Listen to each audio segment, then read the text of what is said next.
everybody, I hope everybody's doing well. Well, today I'm here to do my first story time video for all of you guys. I have been wanting to do this video for a long time now, honestly. I've been wanting to do some type of story time, sharing my life with you guys, incidences that happen in my life, some funny, some just comical, and some very, very serious. So I do have a list of things that I would like to come and talk to you guys about. I plan to do these once a month, but if you know, maybe twice a month or something like that. Like I said, I'm just trying to get a feel for these types of videos and see how they go. But I really, really would like for you guys to get to know me a little bit better. Not just about makeup or vlogging my day, but just really, you know, get to know me. I'm going to try to keep these videos between 12 to 15 minutes. I really am, because I can yap, I can talk a lot. But with the exception of this particular one, only because I'm explaining it, only because, yeah, I'm just talking about it for the first time, so this might run a little bit longer.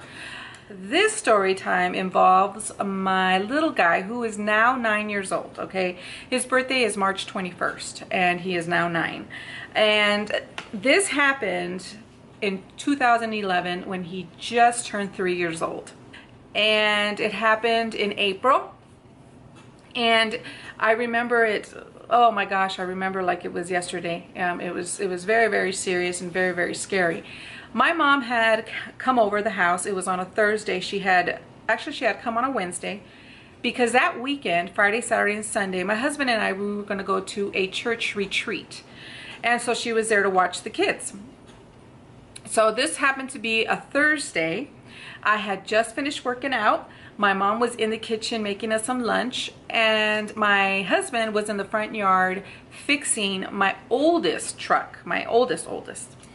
And so he was in the front yard, and my kids were all in the backyard. Now, this particular house we rented, but the landlord had a huge lot, and on the side of the house he had dirt, but on the side of the dirt ran a sort of curb, a sidewalk, because he had a motor home, and he would park it there, and there was a huge awning. So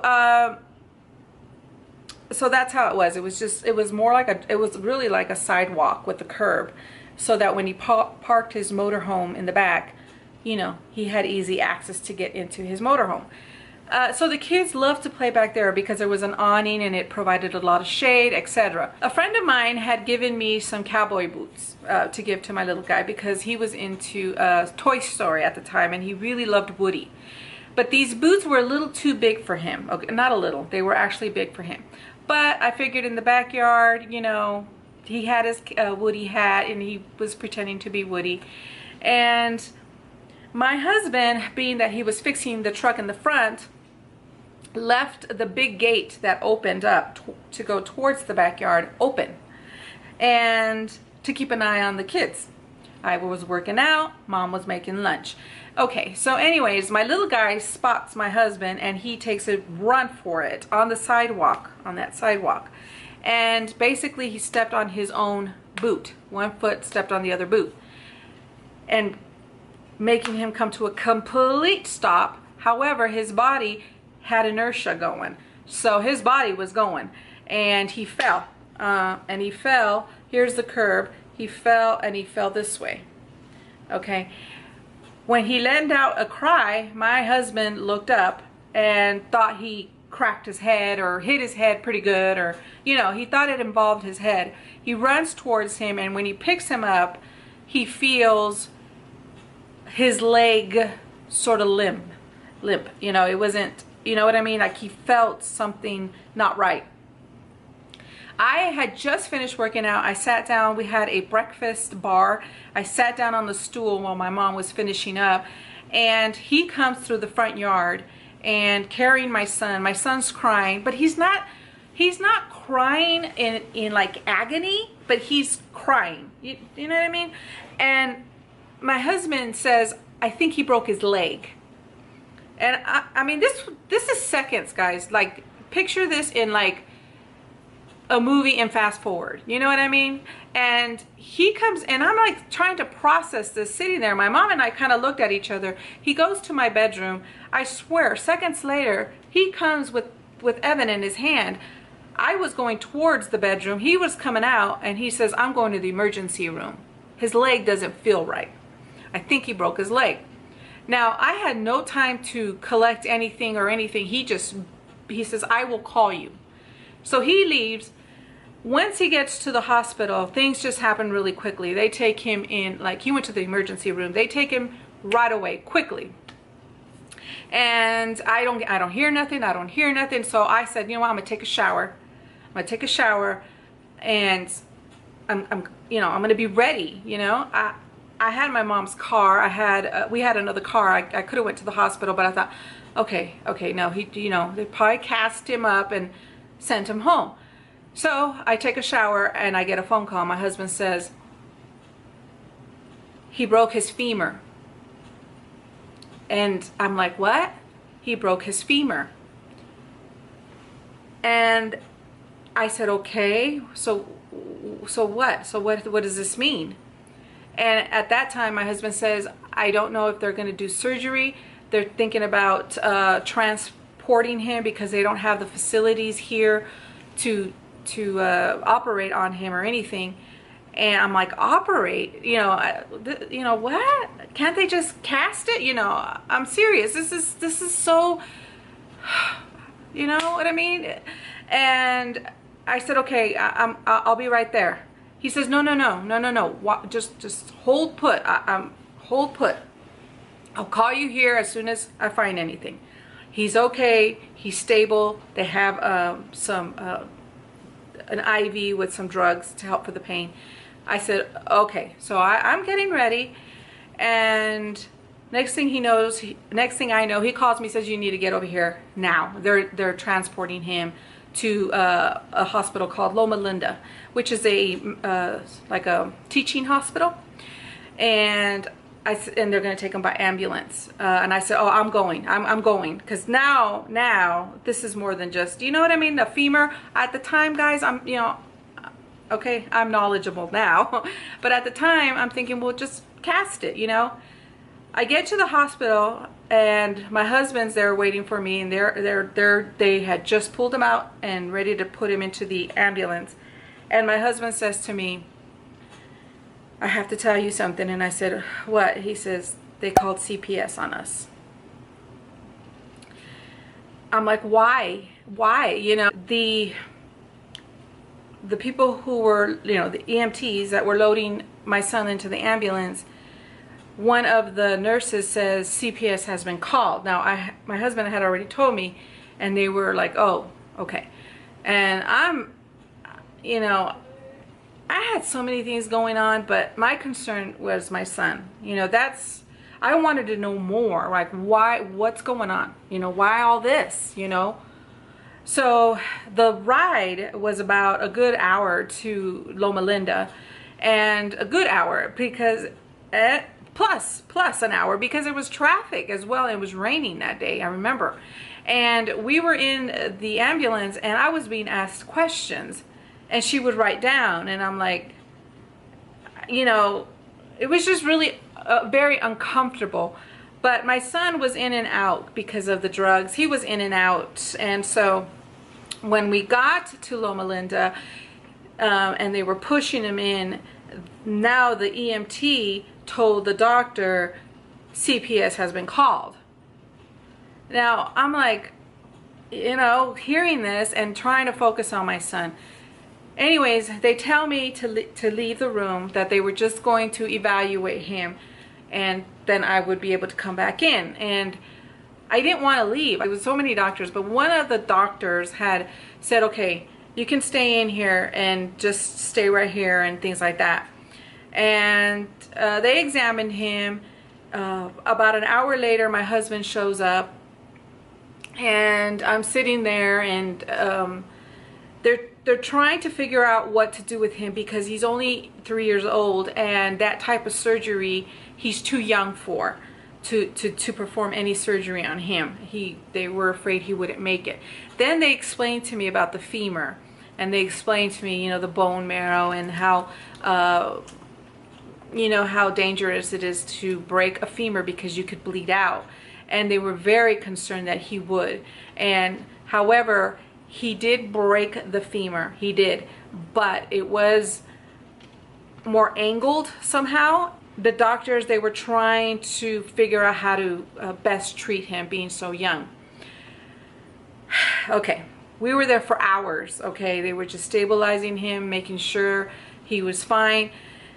Finally, the attending doctor, ER doctor, came up to us and said, CPS will be coming to ask you questions. He says, I personally think you guys are very good parents. I think that what happened to your son is events that had to unfold so perfectly for him to break a femur. And then he explained to us that you don't just break femurs. That's why there was such a concern being with CPS being called by my original hospital, my hospital, that where I lived, is because you don't break femurs. Femurs are like concrete. Usually people who break a femur have been in traumatic car accidents, but a fall like his, no. And that's why the attending doctor was like, everything had to fall just perfect for that femur to break the way it did. So I kind of felt kind of relieved a little bit from the CPS point of view, but in my mind, guys, I know that the institution of the CPS institution is necessary. I get it. I mean, we need it. We need to protect our children, and you know, I get it. But I also know that they pull the children away sometimes because they need to make sure that what the situation at home is good. And the thought of them pulling my child for even a minute was just too much for me. And everything, dealing with my son the way he looked, dealing with this threat looming over me, was hard. It was very, very, very hard. And I broke down and I cried. So the doctor tells me that they were going to come and ask me questions. At this point, it was like past 9 o'clock in the evening, and they had determined what they were going to do with him was put a spica cast on him. I'm like, a spica cast? He goes, have you ever heard of that? And I said, no. He says, basically, it's a full body cast, his chest down. And I'm going to show you the spica cast because I actually saved it. But real quickly, he says, so we are going to put him to sleep and put the cast. At about 11 o'clock that night, they already had taken my son in to put the spica cast on, and CPS came. And the gentleman was really, really nice, but I was so extremely nervous. I mean, I just kept hearing, you know, the words, we're going to take your son until we evaluate this whole situation. That's what I kept hearing, but that's not what he was saying, but that's what I kept hearing in my head. It was just something unbearable. He asked me all kinds of questions. Of course, I wasn't out there when this whole situation happened. I was finishing working out. And so a lot of the questions were directed towards my husband, and he had already talked to the attending doctor, and he basically said right then and there, he says, we're closing the case. Don't worry about it. He says, I'm going to go ahead and file my report and I'm going to close the case. He says, you may get a call and we might have to go to your home and just sort of see the environment, but I think they wanted to more look at the curb that we were trying to explain, but they never came. They never came to the house. So that was, once that was settled and the situation with my son was settled in terms of how they were going to treat my son, I started to be able to breathe a little bit better. So let me show you the actual spica cast, and then I will also show you some pictures as well. So let me get it. Do you want to get it for them? I got my little guy right here. So here's the spica cast. Basically, right? Yeah. This was like this, huh? No, it was like, no, it was like that. Okay, yeah, like that, you're right. Because they wanted, like that. They wanted to support that right there. Right. So this is the spica cast that he had to wear. Of course, there was also a cast on the back, but that part, when they sawed it off of him, it was pretty much done. But basically, this is the broken leg, the right one, and they casted this leg down to his knee because they needed to put this bar to be able to hold steady this leg. I mean, they had to really support that leg. And so this is his cast, and I saved it. So now I have my little guy here with me. That night that they put the cast on him, he was in and out from the drugs, but that night my husband slept in the car, down in the car, and the room that they put us in so that I would be able to stay with him was a tiny, I mean, it looked like a broom closet, literally. It was so tiny, and so I had to sleep at the edge of his bed where he laid. Being that he was small, I had, you know, the end of the bed to sleep. But the nurse was coming in, like, you know, checking on him and everything else.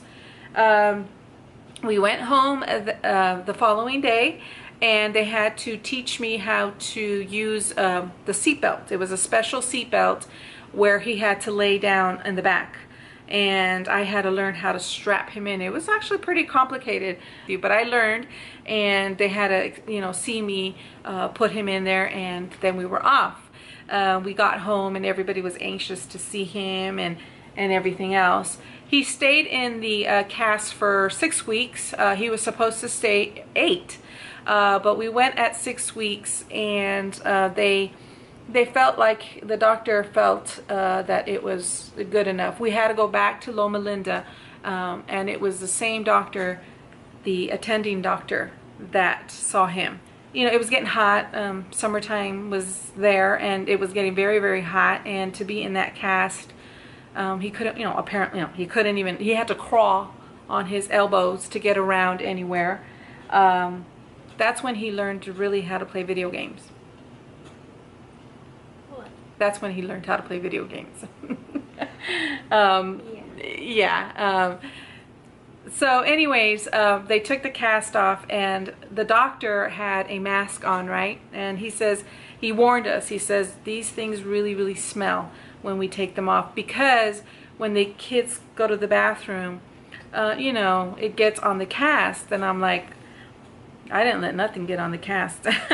And when the doctor took, you know, was taking off the cast, he says, oh my gosh, he goes, I've never had a cast that did not smell. And he says, what did you do? And I said, well, I lined the cast around with plastic, and I helped him do his thing, and then after that I cleaned it. I even cleaned around this opening here. I keep looking, I'm sorry. I cleaned all this all the time, and on the back I cleaned around it as well, constantly, making sure. So that was difficult though, because I literally would have to hold him to go to do number 2. I literally had to pick him up and hold him like this, and put some kind of basin at the bottom so he could, and I mean I'm like holding him, and in the front, well, it was a little bit easier, but yeah, I would constantly clean it. But as soon as he was off of the cast, the doctor had explained to me that some kids, very few kids have this, you know, these types of casts, but the ones that he's seen, he says some of them walk in, you know, right away, and some of them need to go to rehab to learn to sort of walk. And I said, okay. So we took the cat, when we left, we stopped at a store, and we had him in the shopping cart, and we asked him, do you want to walk? And he wanted to walk. Well, I really thought he would walk, but he didn't. He what did you say when you were little? Mommy, the floor is slippery. Yeah, the floor is slippery. Mommy, the floor's slippery. Because he kept falling. He was going to fall, and I was holding him. And so we realized then that we needed to work with him to help him walk again. what ended up happening was my husband ended up getting a cane, those canes that you adjust. And I kept working with him every day. We had a wall down the hall where I had him hold on and walk it. And you know, he was a good trooper though. He was such a trooper when he had the cast, and during the hospital. He never complained. He never, I don't know. He just went with the flow. When walking, he didn't get frustrated. The only time he ever honestly complained, if I had to pick a word or use this word, but it really wasn't a complaint. He itched, of course, with the cast and with the heat. The house only had a swamp cooler, didn't have AC, and that's the time he wanted it off. But he really was a trooper. He went with the flow, and he did really good. And then I did argue about my elbows. They would hurt. Because he would crawl on them and they would be sore. So I always had long sleeve shirts on him, but it's so hot. And like I said, we only had a swamp cooler. You know, we always tell him, you have a story to tell your children one day.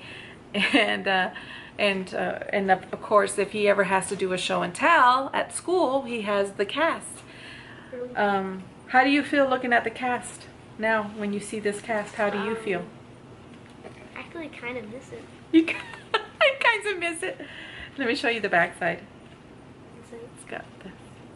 Kind of tried to soft. Yeah, talk a little louder, honey. It was trying to like soften my leg and stuff. Yeah. Do you feel weird looking at it now? No. Do you remember a lot of the details? Yeah. Yeah. So there is our first story time for you. I will keep this cast as for as long as I can. I hope, yeah, I kind of have ideas for my story time, my next story time, but if you guys have any suggestions of a story, and if I've experienced it or my kids experienced it, I will sure come and do one. So anyways, I hope you guys enjoyed, and I will see you all again in my next video. Bye guys. You want to say? Wow, kid, you've definitely grown. Definitely grown, buddy. You've definitely grown.